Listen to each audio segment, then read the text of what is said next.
Hello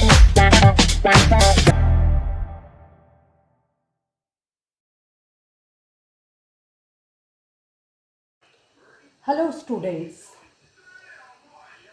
आज मैं अपना थर्ड वीडियो लेके आई हूँ। Science 9th class 5th chapter the fundamental unit of life. तो प्रीवियस 2 वीडियो में मैंने आपको लिविंग ऑर्गेनिज्म, उनका सेल से फॉर्मेशन और सेल का इंट्रोडक्शन वीडियो दिया था। अब आगे हम पढ़ेंगे। हमने सेल का स्ट्रक्चर पढ़ा था प्रीवियस वीडियो में।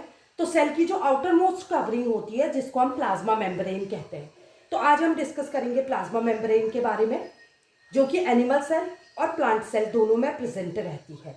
तो प्लाज्मा मेम्ब्रेन जो होती है, उसकी फंक्शनिंग क्या है? वो एक सेल को दूसरे सेल से सेपरेट करके रखती है और सेल के अंदर प्रेजेंट मटेरियल को प्रोटेक्शन प्रोवाइड करती है।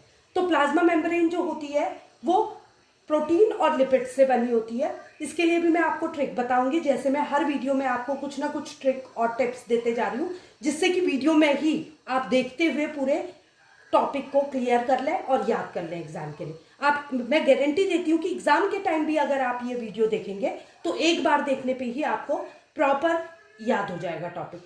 तो प्रोटीन और लिपिड से बनी है। प्लाज्मा की स्पेलिंग में आपने देखा होगा कि पी और एल को मैंने बोल्ड लेटर्स में लिखा है, जहां पी का मतलब है protein and L for lipids. तो प्लाज्मा मेम्ब्रेन का फॉर्मेशन होता है प्रोटीन्स एंड लिपिड्स से। अब प्लाज्मा मेम्ब्रेन जो है उसकी प्रॉपर्टी बताती हूँ कि वो एक सेलेक्टिवली परमिएबल मेम्ब्रेन है और एक फ्लेक्सिबल मेम्ब्रेन है। तो यहाँ पर मेम्ब्रेन माने तो मैंने आपको डिस्क्राइब कर दिया कि कवरिंग है किसी की या झिल्ली है। सेलेक्टिवली परमिएबल का मतलब है कि इसमें पोर्स प्रेजेंट है। जैसे हम देखते हैं कि अगर हम एक रूम में रहते हैं तो हमको क्या होता है, वहाँ प्रॉपर वेंटिलेशन की ज़रूरत रहती है।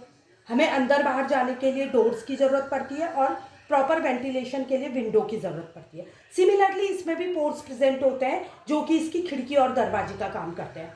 क्यों? एक्सचेंज ऑफ गैसेस के लिए और exchange of water and other material के लिए। तो अब एक्सचेंज किसके बीच में होता है? क्योंकि हमारी बॉडी सेल से बनी हुई है, तो सेल और सेल के बीच में जो गैप होता है, उस गैप को हम बाहर का इन्वायरमेंट कहेंगे। और सेल के अंदर मटेरियल का एक्सचेंज होता है और उसके लिए इसमें पोर्स प्रेजेंट होते हैं। जब गैसेस का एक्सचेंज होता है तो गैसेस के एक्सचेंज की प्रोसेस को हम डिफ्यूजन कहते हैं, और जब वाटर का एक्सचेंज होता है तो उस प्रोसेस को हम ऑस्मोसिस कहते हैं।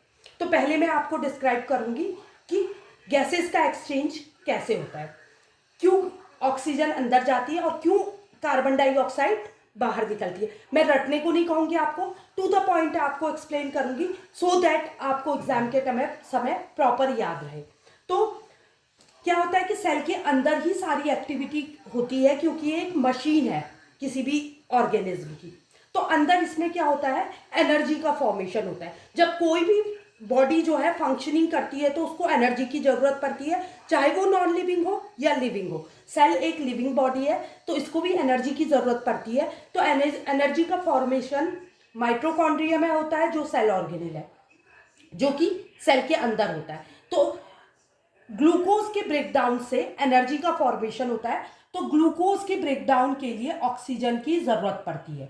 इसीलिए एक्सचेंज ऑफ गैस में ऑक्सीजन अंदर एंटर करती है पोर्स के द्वारा, और इसमें जो वेस्ट प्रोडक्ट निकलता है वो है कार्बन डाइऑक्साइड।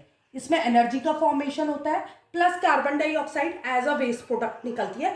तो ऑब्वियसली वेस्ट प्रोडक्ट को हम शरीर से बाहर फेंकते हैं, तो सेल से ये बाहर निकल जाती है कार्बन डाइऑक्साइड, और इसी प्रोसेस को हम डिफ्यूजन कहते हैं।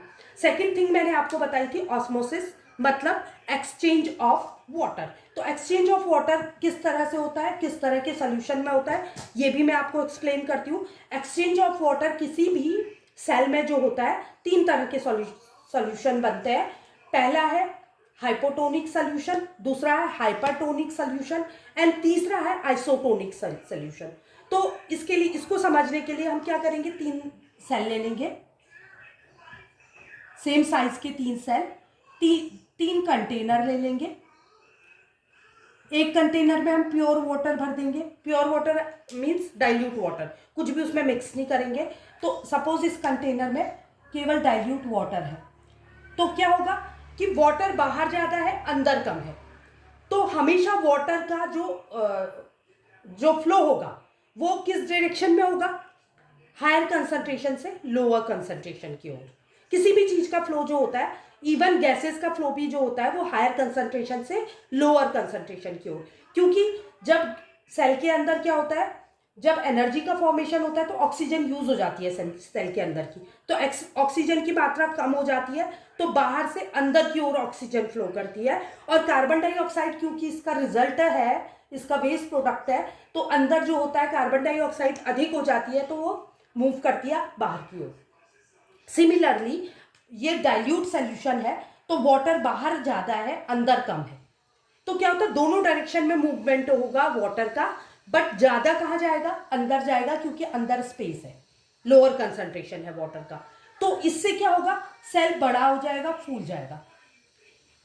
ठीक है। दूसरी कंडीशन में वाटर में अगर हम सॉल्ट या शुगर मिला लेते हैं तो ये क्या हो जाएगा, डाइल्यूट की जगह कंसंट्रेटेड सॉल्यूशन हो जाएगा। ऐसी स्थिति में क्या होता है, वाटर अंदर ज्यादा है और बाहर कम है, तो वाटर का फ्लो ज्यादा किधर को होगा, बाहर की ओर, जिससे सेल क्या होगा, छोटा हो जाएगा, सिकुड़ जाएगा।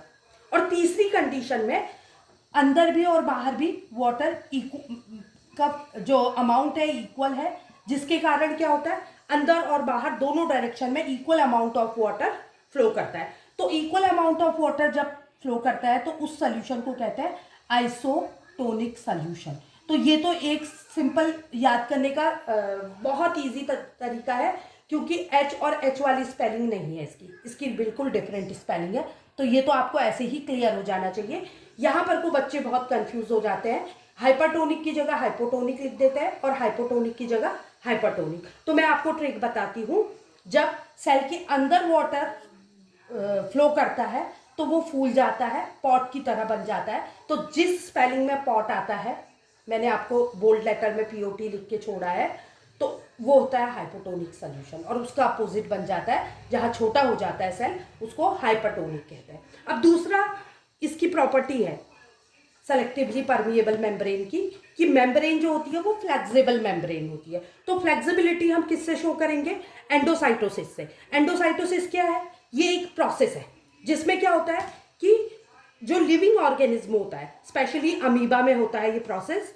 अमीबा जो है यूनिसेलुलर ऑर्गेनिज्म है, इसके पास हर फंक्शनिंग के लिए केवल एक ही सेल प्रेजेंट होता है।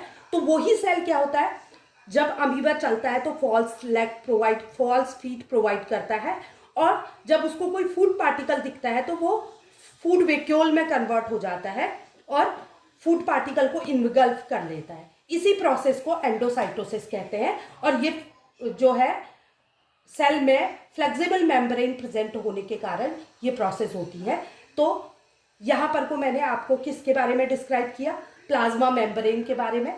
नेक्स्ट वीडियो में मैं आपको नेक्स्ट कवरिंग यानी कि सेल वॉल के बारे में बताऊंगी। अगर आपको वीडियो अच्छा लगा हो तो प्लीज़ लाइक, शेयर और सब्सक्राइब करें। Thank you.